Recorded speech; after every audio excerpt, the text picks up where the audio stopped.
Հայաստանը մեր դաշնակիցն է, ռազմավարական գործընկեր է եւ մեր հարաբերությունների այս հիմնարար պարամետրերը մնում են անփոփոխ։ Նման հայտարարությամբ հանդես է եկել Ռուսաստանի արտգործ փոխնախարար Միխայիլ Գալուզինը։ Ինչ վերաբերում է ցանկացած երկրի կամ միավորման, այդ թվում Եվրամիության հետ հարաբերություններ պահպանելու նրա իրավունքին, մենք կարծում ենք, որ սա ցանկացած ինքնիշխան երկրի իրավունքն է, սակայն համագործակցությունը մի բան է, ինտեգրացիան բոլորովին այլ։ Եվ այն, ինչ մենք տեսնում ենք Հայաստանի եւ Եվրամիության միջև ռազմավարական գործընկերության նոր օրակարգում, հենց այն ինտեգրացիան է, ինչպես մենք հասկանում ենք, որը ներառում է Հայաստանի իրավական շրջանակի ներդաշնակեցումը ԵՄ համապատասխան չափանիշներին, այնպիսի հիմնական ոլորտներում, ինչպիսիք են քաղաքականությունը, անվտանգությունը, տնտեսությունը, էներգետիկան, շրջակա միջավայրը եւ այլն, նշել է փոխնախարարը։ Խոսելով ՀԱՊԿ-ի մասին, Գալուզինը նշել է, որ Հայաստանը մնում է ՀԱՊԿ անդամ, բոլոր իրավունքներով եւ պարտականություններով։ Հայաստանը տեղյակ է կազմակերպության շրջանակներում կայացված բոլոր որոշումներից եւ իհարկե մենք ակտիվորեն պաշտպանում ենք Հայաստանի լիարժեք մասնակցությունը ՀԱՊԿ աշխատանքներին, քանի որ բացարձակապես պարզ է, որ Հայաստանի, ինչպես նաեւ այս կազմակերպության մյուս անդամների համար իսկապես հուսալի անվտանգությունը կախված է դրանից, շեշտել է նա։ Պենտագոնի նախկին խորհրդական Դուգլաս Մակգրեգորը հայտարարել է, որ Կիևի կողմից Ռուսաստանի վրա հարձակվելու փորձերից հետո Ուկրաինայի առաջնորդ Վոլոդիմիր Զելենսկին կորցրել է սեփական անվտանգության անձեռնմխելիությունը։ Վերջինս նախազգուշացրել է, որ Ուկրաինայի առաջնորդ Վոլոդիմիր Զելենսկին կարող է ոչնչացվել առաջիկա օրերին։ Եթե ես Զելենսկին լինեի, այլևս իմունիտետի վրա հույս չէի դնի։ Եթե ես լինեի Զելենսկին եւ նրա համախոհները առաջիկա օրերին, ես շատ անհանգստացած կլինեի իմ գոյության համար, նշել է նախկին խորհրդականը։ ԱՄՆ բանակի պաշտոնաթող փոխգնդապետ Դենիել Դեվիսը հայտարարել է, որ ուկրաինական հակամարտությունն անցնում է ավարտական փուլ։ Նա կանխատեսել է, որ առաջնագիծն ավելի ու ավելի է շարժվում դեպի արևմուտք։ Վերջինիս խոսքով Ուկրաինայի իշխանությունների համար դժվար է մարդկանց ստիպել գնալ մարտական գործողությունների գոտի։ Այդ պատճառով Ուկրաինայի զինված ուժերի թիվը նվազում է, ինչը բանակն ավելի թույլ է դարձնում։ Իսկ Ռուսաստանի հարձակման տեմպերն աճում են։ Վերջին 24 ամիսների ընթացքում չի եղել այնպիսի վայր, որտեղ ուկրաինացիները կարող էին հակահարվածալ ռուսներին եւ դիմադրել, եւ հիմա իրավիճակը նոր թափ է հավաքում, հայտարարել է վերլուծաբանը։ Ուկրաինայի հակամարտությունն ու Ռուսաստանի ու ԱՄՆ-ի միջև հարաբերությունների կարգավորումը ուժեղ հարված են հասցրել Եվրամիությանն ու ՆԱՏՕ-ին։ Այս մասին հայտարարել է ԱՄՆ կենտրոնական հետախուզական վարչության նախկին վերլուծաբան Ռեյ Մակգովերնը։ Հյուսիսատլանտյան դաշինքը փլուզվում է, բլոկը ոչինչ է առանց ԱՄՆ-ի, եւ եթե Վաշինգտոնը ցանկանում է ընկերություն անել Մոսկվայի հետ, ինչ կլինի Եվրոպայում պատերազմ հրահրողների հետ, հարցրել է վերլուծաբանը։ Նրա խոսքով ոչ ոք չի հավատում, որ ԱՄՆ-ն կկատարի Հյուսիսատլանտյան դաշինքի կանոնադրության 5-րդ հոդվածը։ Մակգովերնի կարծիքով Եվրամիության անհեռատես քաղաքականությունը իր եւ ՆԱՏՕ-ի համար ծանր հետևանքներ կունենա։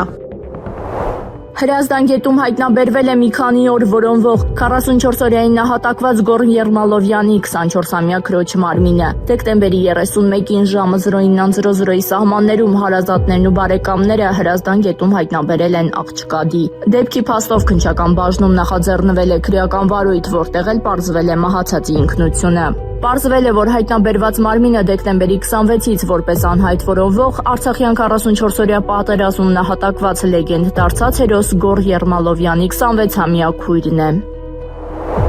Սրբազան պայքարի գործով կալանավորված Մովսես Շարբաթյանի նկատմամբ կիրառված կալանքը վերացվել է եւ փոխարինվել տնային կալանքով եւ գրավով, այս մասին հայտնել է նրա փաստաբան Էդուարդ Հովհաննիսյանը։ 2025 թվականի դեկտեմբերի 16-ին բողոքարկել է դատավոր Ֆարխոյանի հերթական որոշումը, որով բավարարել էր հանրային մեղադրողների միջնորդությունը կալանքի ժամկետը երկարաձգելու վերաբերյալ։ Բողոքը վարույթ էր ընդունվել եւ գրավոր ընթացակարգով քննության է առնվել Վերաքննիչ քրեական դատարանի դատավոր Ռշտոնու կողմից։ Արդյունքում 2025 թվականի հունիսի 25-ից ապօրինի կալանավորված Մովսես Շարբաթյանի նկատմամբ կիրառված կալանքը վերացվել է եւ փոխարինվել տնային կալանքով եւ գրավով, հայտնել է փաստաբան Էդուարդ Հովհաննիսյանը։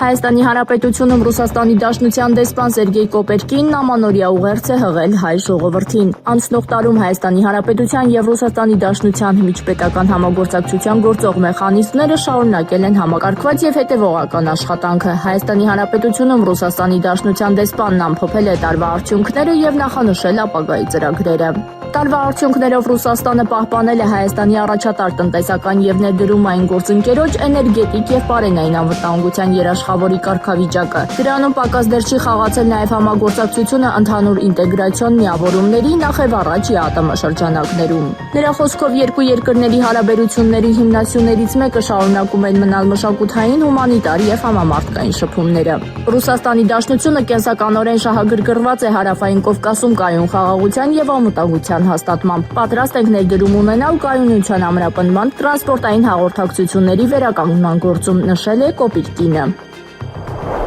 Ռուսաստանի նախագահ Վլադիմիր Պուտինը հաղթող դուրս կգա Ուկրաինայի հակամարտությունից։ Այս մասին հայտարարել է Լեհաստանի արտաքին գործերի նախկին նախարար Յացեք Չապուտովիչը։ Պուտինը դրանից հաղթող դուրս կգա։ Ուկրաինան պարտվեց, հարցը միայն այն է, թե որքանով, ասել է նախկին նախարարը։ Նրա խոսքով Եվրոպան նույնպես խոշոր հաշվով պարտվել է ուկրաինական հակամարտությունում, ինչը կասկած չի հարուցում։ Լեհաստանի արտաքին քաղաքական գերատեսչության նախկին ղեկավարն ընդգծել է, որ Եվրոպան կորցնում է իր նշանակությունը բանակցային գործընթացում։ Չապուտովիչը նշել է, որ հենց Եվրոպայի քաղաքականությունն է հանգեցրել այդ ռազմական հակամարտությանը, եւ Վաշինգտոնը դա տեսնում է։ Եվրոպայի խորհրդի գլխավոր քարտուղար Ալեն Բերսեն նշել է Ուկրաինայում ապագա խաղաղության երեք հիմնական չափանիշ, նրա խոսքերը փոխանցում է Պոլիտիկոն։ Դրանցից առաջինն նա անվանել է հաշվետվողականությունը։ Այդ ուղղությամբ քայլերից մեկը Բերսեի կարծիքով կպահանջի կարգավորման հարցով Ուկրաինայի միջազգային հանձնաժողովի ստեղծում, որը կզբաղվի հակամարտության ընթացքում պատճառված վնասի փոխհատուցման հարցերով որոշումների կայացմամբ։ Երկրորդ չափանիշը իրավական նորմերի պահպանումն է, ինչպես ընդգծել է Եվրոպայի խորհրդի գլխավոր քարտուղարը, խաղաղ կարգավորումը եւ հետպատերազմյան վերականգնումը պետք է հիմնված լինեն միջազգային իրավունքի, մասնավորապես մարդու իրավունքների եվրոպական կոնվենցիայի վրա։ Որպես երրորդ չափանիշ նա նշել է Ուկրաինայի համար անվտանգության հուսալի երաշխիքների առկայությունը, որոնք ապահովված են գործուն իրավական մեխանիզմներով, որոնք թույլ չեն տա ապագայում հակամարտության ապասառեցում։ Ուկրաինայի նախագահ Վոլոդիմիր Զելենսկին հայտարարել է, որ հասկանում է Ռուսաստանի նախագահ Վլադիմիր Պուտինի անվստահությունը իր նկատմամբ։ Հաղորդում է Fox News-ը։ Նա ինձ չի վստահում, դա հասկանալի է, ասել է Ուկրաինայի նախագահը։ Ուկրաինայի նախագահ Վոլոդիմիր Զելենսկին մտադիր է լքել իր պաշտոնը ռուս-ուկրաինական հակամարտության ավարտից հետո։ Նա այս մասին հայտարարել է Բրեդ Բայերի հետ հարցազրույցում, որը հեռարձակվել է Fox հեռուստաալիքի հատուկ ռեպորտաժ հաղորդման ժամանակ։ Այո, ասել է Զելենսկին, պատասխանելով հարցազրույցի հարցին, թե արդյոք նա կհեռանա պաշտոնից պատերազմի ավարտից հետո։ Պակիստանը դատապարտում է Ռուսաստանի նախագահ Վլադիմիր Պուտինի նստավայրի վրա հարձակման մասին հաղորդագրությունները։ Այս մասին հայտարարել է Պակիստանի վարչապետ Շեհբազ Շարիֆը։ Նման նողկալի արարքը լուրջ սպառնալիք է ներկայացնում խաղաղության, անվտանգության եւ կայունության համար, հատկապես այն ժամանակ, երբ ջանքեր են գործադրվում խաղաղության հասնելու համար, ասել է վարչապետը։ Նա հավելել է, որ Իսլամաբադը համերաշխություն է հայտնում Ռուսաստանի ղեկավարին, կառավարությանը եւ ամբողջ ժողովրդին։ Շարիֆը հավելել է, որ Պակիստանը մերժում է բռնության բոլոր ձևերը եւ անվտանգությունը խաթարող գործողությունները։ Ադրբեջանի գլխավոր դատախազությունը հիշեցրել է հանրապետության քաղաքացիներին, որ նրանց սպառնում է ցմահ ազատազրկում ռուս-ուկրաինական պատերազմին մասնակցելու համար։ Գլխավոր դատախազի տվյալներով վերջերս հաղորդագրություններ են ստացվել Ադրբեջանի քաղաքացիների ռուս-ուկրաինական պատերազմին, ինչպես նաև այլ զինված հակամարտություններին մասնակցելու մասին։ Հետևաբար, օտարերկրյա պետությունների տարածքում զինված հակամարտություններին մասնակցելը հատկապես լուրջ հանցագործություն է, նշվում է հաղորդագրության մեջ։ Գլխավոր դատախազությունը հիշեցրել է, որ Ադրբեջանի Հանրապետության քրեական օրենսգրքով վարձակալության համար պատիժը տատանվում է 8-ից 20 տարի, ընդհուպ մինչև ցմահ ազատազրկում։ Ուկրաինայի առաջնորդ Վոլոդիմիր Զելենսկին ցանկանում է ոչ միայն մեկ մարդու, այլև ամբողջ Ռուսաստանի մահը։ Նման կարծիք է հայտնել Ռուսաստանի անվտանգության խորհրդի փոխնախագահ Դմիտրի Մեդվեդևը։ Քաղաքական գործիչը մեկնաբանել է Զելենսկու Սուրբ Ծննդյան ուղերձը Ուկրաինայի ժողովրդին։ Վերջերս մի տգեղ անբարո մարդ մաղթեց մեկ մարդու մահը։ Բոլորի համար պարզ է, որ նա ցանկանում է ոչ միայն մեկ մարդու, այլև մեզ բոլորիս եւ մեր երկրի մահը, ընդգծել է Մեդվեդևը։ Նա վստահություն է հայտնել, որ Զելենսկին ոչ միայն ցանկություն է հայտնել տեսնել մեկ մարդու մահը, այլև հրաման է տվել զանգվածային հարձակումների։ Ավելին, ըստ Ռուսաստանի անվտանգության խորհրդի փոխնախագահի, վերջերս մահը սկսել է հաճախակիորեն շնչել հենց Ուկրաինայի առաջնորդի պարանոցին։ Հայաստանի Հանրապետության վարչապետի աշխատակազմից հայտնել են, որ վարչապետ Նիկոլ Փաշինյանի որոշմամբ Արսեն Մանուկյանը նշանակվել է ջրային կոմիտեի գլխավոր քարտուղար 12 ամիս փորձաշրջանով։ Ղեկավարվելով քաղաքացիական ծառայության մասին օրենքի 10-րդ հոդվածի 17-րդ մասով, 16-րդ հոդվածի առաջին մասով, 17-րդ հոդվածի առաջին մասի առաջին կետով եւ հիմք ընդունելով Հայաստանի Հանրապետության կառավարության 2018 թվականի համապատասխան որոշման կետերը Արսեն Ավետիքի Մանուկյանին նշանակել ջրային կոմիտեի գլխավոր քարտուղար 12 ամիս փորձաշրջանով, ասված է որոշման մեջ։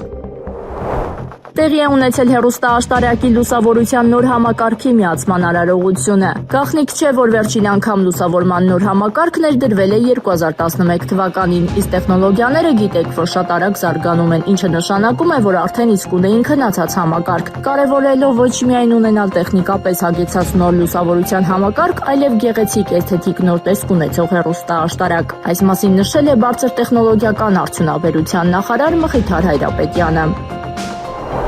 Ուկրաինան չի կարող պաշտպանվել առանց ԱՄՆ աջակցության, հատկապես օդում։ Այս մասին հայտարարել է Ուկրաինայի առաջնորդ Վոլոդիմիր Զելենսկին ամերիկյան Fox News-ին տված հարցազրույցում։ Կարող ենք հաղթել առանց ԱՄՆ աջակցության։ Ոչ, առանց ԱՄՆ աջակցության մենք չենք կարող պաշտպանել երկինքը, եւ նույնիսկ հիմա դա դժվար է, ասել է Զելենսկին։ Ըստ Ուկրաինայի առաջնորդի, ԱՄՆ հոբ համակարգերը ներկայումս օգնում են Կիևին հակազդել ռուսական անօդաչու թռչող սարքերին եւ հրթիռներին։ Ուկրաինան նաեւ հրետանի եւ արկեր է գնում ԱՄՆ-ից։ Ավելին հարցազրույցում Զելենսկին նշել է իր մտադրության մասին, լքել իր պաշտոնը ռուս-ուկրաինական հակամարտության ավարտից հետո։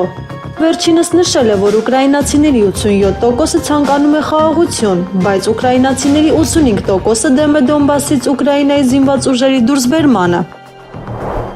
Ուկրաինայի հարցով խաղաղ գործընթացի բոլոր մասնակիցներից պահանջվում է ազնվություն եւ թափանցիկություն։ Նման հայտարարությամբ հանդես է եկել Գերմանիայի բունդեսկանցլեր Ֆրիդրիխ Մերցը։ Մենք լրացուցիչ խորհրդակցություն ենք անցկացրել մեր եվրոպացի եւ կանադացի գործընկերների հետ Բերլինի ձևաչափի շրջանակներում։ Մենք նպաստում ենք խաղաղ գործընթացի առաջընթացին։ Այժմ բոլորից պահանջվում է թափանցիկություն եւ ազնվություն, ներառյալ Ռուսաստանը, ընդգծել է գերմանական կառավարության ղեկավարը։ Եվրամիությանը մահուճավ վախեցնում են Ուկրաինայի կարգավորման հեռանկարները։ Նման տեսակետ է հայտնել Defense News-ը, վկայակոչելով եվրոպացի դիվանագետներին։ Մենք բոլորս տեսնում ենք, թե ինչ ուղղությամբ է ամեն ինչ շարժվում, եւ դա մեզ մահուճավ վախեցնում է, խոստովանել է պարբերականի զրուցակիցը։ Դիվանագետը հավելել է, որ Եվրոպան չի կարողացել Ուկրաինային պատշաճ աջակցություն ցուցաբերել։ Բացի այդ, Բրյուսելը չգիտի, թե ինչպես փոխել իրավիճակը հօգուտ Կիևի։ ԱՄՆ նախագահ Դոնալդ Թրամփի համար զգայուն հարց է Ուկրաինայի անվտանգության երաշխիքները։ Այս մասին հաղորդում է The New York Times-ը։ Նշվում է, որ ամերիկյան առաջնորդը ստիպված կլինի այդ հարցը լուծել երկրի ներսում։ Արդյոք ԱՄՆ-ն պատրաստ է Ուկրաինային ռազմական օգնություն տրամադրելու պարտավորություններ ստանձնել։ Անվտանգության երաշխիքների մանրամասները, որոնք պարունակվում են ուկրաինացի եւ ամերիկացի բանակցողների առաջարկի նախագծում, մնում են անորոշ։ Բայց եթե Ուկրաինայի առաջնորդ Վոլոդիմիր Զելենսկու արտահայտած 5-րդ հոդվածով ստանձնած պարտավորությունների նկարագրությունը, որոնք վայելում են ՆԱՏՕ-ի դաշնակիցները, համապատասխանում է իրականությանը, ապա դա հսկայական տեղաշարժ կլինի ԱՄՆ քաղաքականության մեջ, ասվում է հոդվածում։ Հնդկաստանի վարչապետ Նարենդրա Մոդին մտահոգություն է հայտնել Ուկրաինայի զինված ուժերի կողմից Ռուսաստանի նախագահ Վլադիմիր Պուտինի նստավայրի վրա հարձակման մասին հաղորդագրությունների կապակցությամբ։ Մենք խորապես մտահոգված ենք Ռուսաստանի Դաշնության նախագահի նստավայրի վրա հարձակման մասին հաղորդագրություններից։ Դիվանագիտական ջանքերի շարունակությունը ներկայացնում է ռազմական գործողությունների դադարեցման եւ խաղաղության հասնելու ամենաիրատեսական ուղին։ Մենք կոչ ենք անում բոլոր շահագրգիռ կողմերին կենտրոնանալ այս ջանքերի վրա եւ խուսափել ցանկացած գործողություններից, որը կարող է խաթարել դրանք, հայտնել է Հնդկաստանի վարչապետը։ ԱՄՆ նախկին պետքարտուղար Մայք Պոմպեոն հայտարարել է, որ Մոսկվան ստիպված կլինի բախվել ավելի լուրջ հետևանքների։ Ռուսաստանի մասին նա խոսել է Fox News-ին տված հարցազրույցում։ Ի վերջո Ռուսաստանը պետք է բախվի շատ ավելի լուրջ հետևանքների, նախքան պատրաստ լինի լրջորեն նստել բանակցությունների սեղանի շուրջ, ասել է պետդեպարտամենտի նախկին ղեկավարը։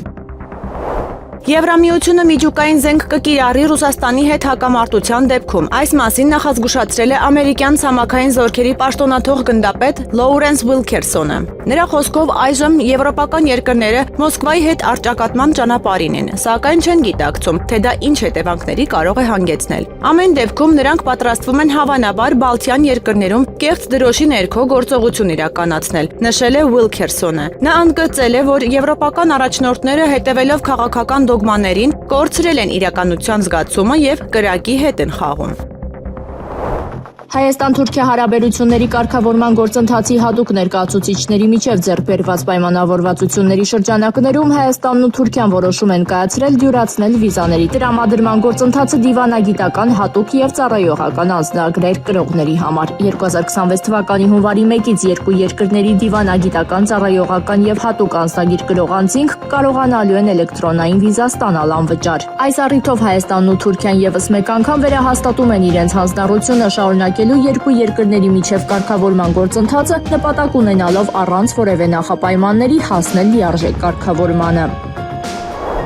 Ռուսաստանը ուշադիր հետևում է Վաշինգտոնում հայտարարված Թրամփի ճանապարհ միջազգային խաղաղության եւ վարկավաճման համար հայ-ամերիկյան նախագծի շուրջ զարգացումներին։ Այս մասին նույնիսկ Կովչեկ թերթին տված հարցազրույցում ասել է Հայաստանի Հանրապետությունում Ռուսաստանի Դաշնության դեսպան Սերգեյ Կոպիրկինը, նշելով, որ մինչ այս լսել են միայն հնչեղ անունը։ Որքանով մենք գիտենք դրա իրականացման գործնական աշխատանքները դեռևս չեն սկսվել։ Մեր դիրքորոշումը կձևակերպվի, երբ այս նախաձեռնությունը ձևավորվի։ Ավելին, Թրամփի ուղին կարող է ազդել Հայաստանի Եվրասիական տնտեսական միությանը անդամակցության վրա, քանի որ հանրապետության տարածքով ապրանքների անցկացումը ի թիվս այլ բաների կարգավորվում է Եվրասիական միության օրենսդրությամբ։ Մենք պատրաստ ենք մեր հայ գործընկերների հետ այս հարցի շուրջ էական խորհրդակցությունների։ Ռուսաստանը մշտապես պաշտպանել է Հարավային Կովկասում տրանսպորտային կապերի ապաշրջափակումը, հատկապես այն պատճառով, որ այս ոլորտում առաջընթացը սկզբնապես հիմնված էր Ռուսաստանի, Հայաստանի եւ Ադրբեջանի ղեկավարների միջև 2020-ից 22 թվականներին կնքված եռակողմ համաձայնագրերի վրա։ Մենք կարծում ենք, որ համապատասխան գործընթացները պետք է հաշվի առնեն տարածաշրջանի բոլոր շահագրգիռ երկրների եւ նրանց հարևանների շահերը,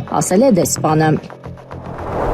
ԱՄՆ-ն չի ցանկանում վատնել իր B2 ռմբակոծիչների վառելիքը Իրանի նոր հարվածներ հասցնելու համար։ Այս մասին հայտարարել է ԱՄՆ նախագահ Դոնալդ Թրամփը։ Մենք չենք ցանկանում վառելիք ծախսել B2-ի վրա, բացի այդ սա 37-ժամյա թռիչք է երկու ուղղություններով։ Ես չեմ ցանկանում շատ վառելիք ծախսել դրա վրա, գնահատել է Թրամփը Իրանի նոր հարվածների հնարավորությունը։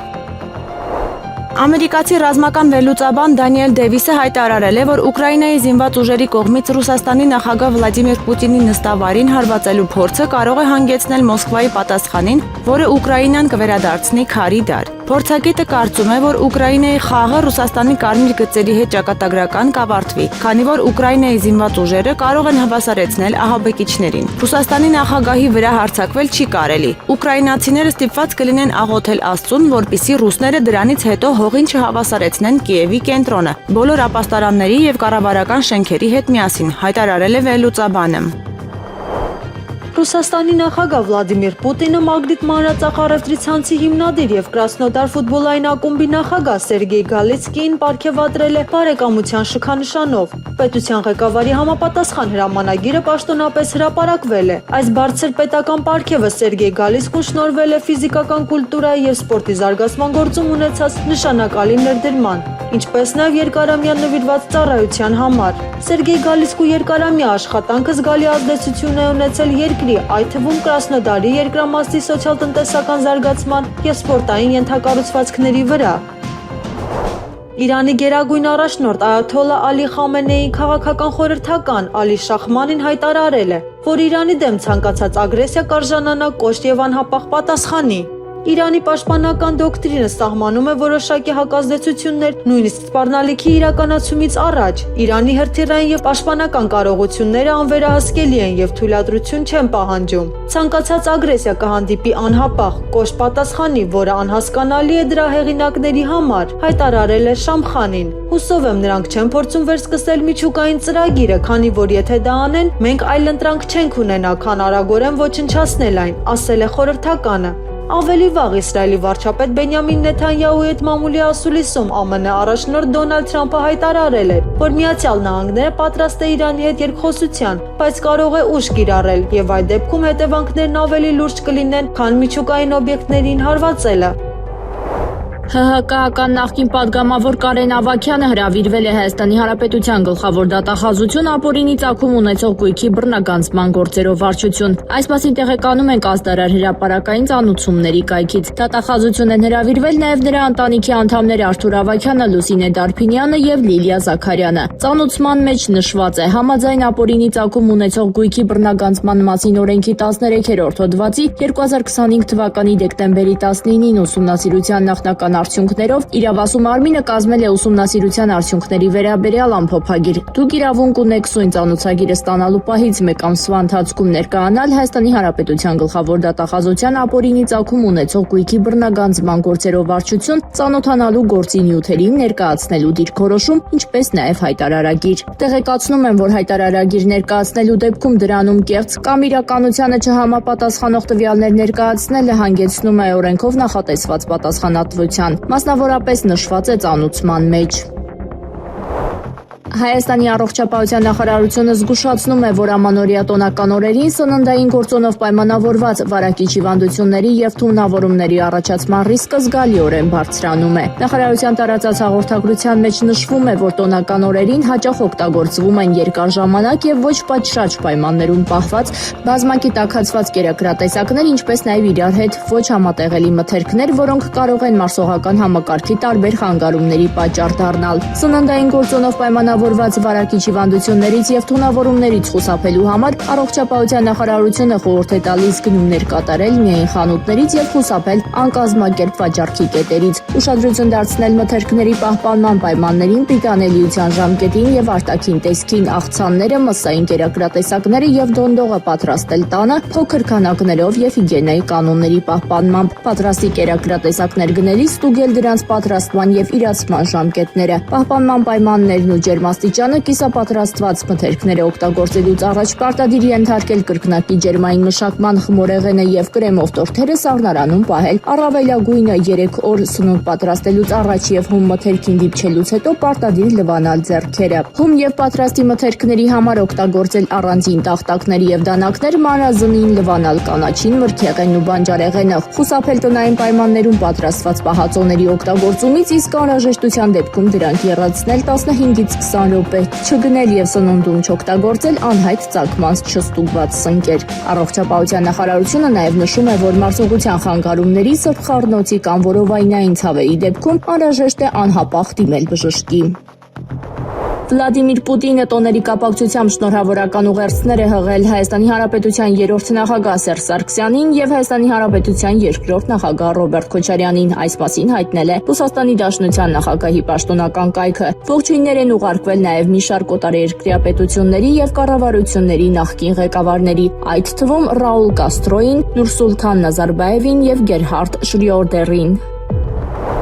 Ռուսաստանի Դաշնության արտաքին գործերի նախարարության պաշտոնական ներկայացուցիչ Մարիա Զախարովան մեկնաբանել է Զելենսկու խոսքերն այն մասին, որ Պուտինի նստավայրի վրա ԱԹՍ-ների հարձակման մասին Լավրովի հայտարարությունը սուտ է։ Սուտը Զելենսկու հայտարարություններն են Բուչայի վերաբերյալ, սուտը Զելենսկու հայտարարություններն են Ռուսաստանի կողմից գողացված երեխաների մասին։ Սուտը Զելենսկու հայտարարություններն են այն մասին, որ ռուսական կողմը չի ցանկանում բանակցել, իսկ Լավրովի խոսքերը ճիշտ է, եւ այդ հանցագործությունների համար Կիևի ռեժիմը պատասխան կտա։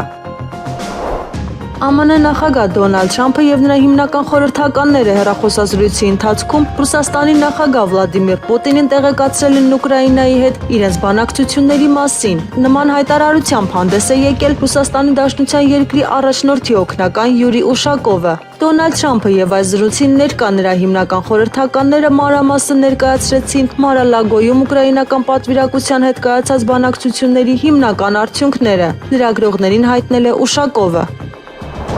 Ռուսաստանի նախագահ Վլադիմիր Պուտինը հրամանագիր է ստորագրել երկրում 2026 թվականի հունվարից մինչև դեկտեմբերի 31-ը զորակոչ անցկացնելու մասին։ Զորակոչվելու է 261,000 մարդ։ Հրապարակված փաստաթուղթը վերաբերում է Ռուսաստանի 18-ից 30 տարեկան այն քաղաքացիներին, որոնք պահեստազորում չեն եւ ենթակա են ծառայության։ Նույն հրամանագրով կզորացրվեն այն զինվորները, նավաստիները, սերժանտները եւ ենթասպաները, որոնց ծառայության ժամկետը արդեն լրացել է։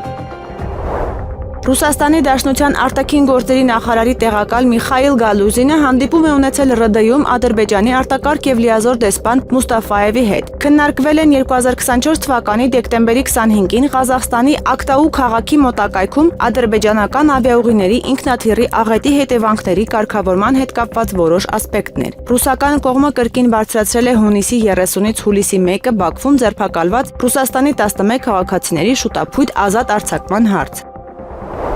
Խոսելով Կիևի կողմից Ռուսաստանի առաջնորդ Վլադիմիր Պուտինի նստավարի վրա հարձակման փորձի մասին, ԱՄՆ նախագահ Դոնալդ Թրամփն ասել է, որ նույնիսկ չի կարող պատկերացնել նման կտրուկ գործողություն։ Այս մասին հաղորդում է Ռուսաստանի նախագահի օգնական Յուրի Ուշակովը։ Նրա խոսքով Թրամփը ցնցված ու վրդովված էր Պուտինի նստավարի վրա հարձակման լուրից։ Նա ասել է, որ նույնիսկ չէր կարող պատկերացնել նման խելագար գործողություններ, հավելել է Ուշակովը։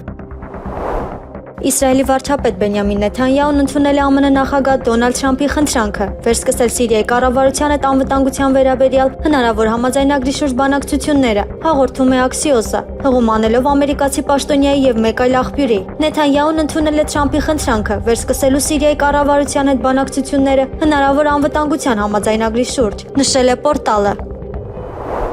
ԱՄՆ բանակի զինծառայողները հարված են հասցրել Վենեսուելայի ափերին գտնվող նավամատույցին, այս մասին հայտնում է CNN News-ը։ Հարվածը հասել է օբյեկտին, որը ամերիկյան իշխանությունների կարծիքով օգտվել է վենեսուելական Tren de Aragua ավազակախմբից թմրանյութեր պահելու եւ մաքսանենգության համար։ Երկու զրուցակիցների խոսքով ԱՄՆ հատուկ գործողությունների ուժերը հետախուզական աջակցություն են ցուցաբերել գործողությանը, սակայն ավելի ուշ ստորաբաժանման հրամանատարության ներկայացուցիչը հերքել է այդ տեղեկությունը։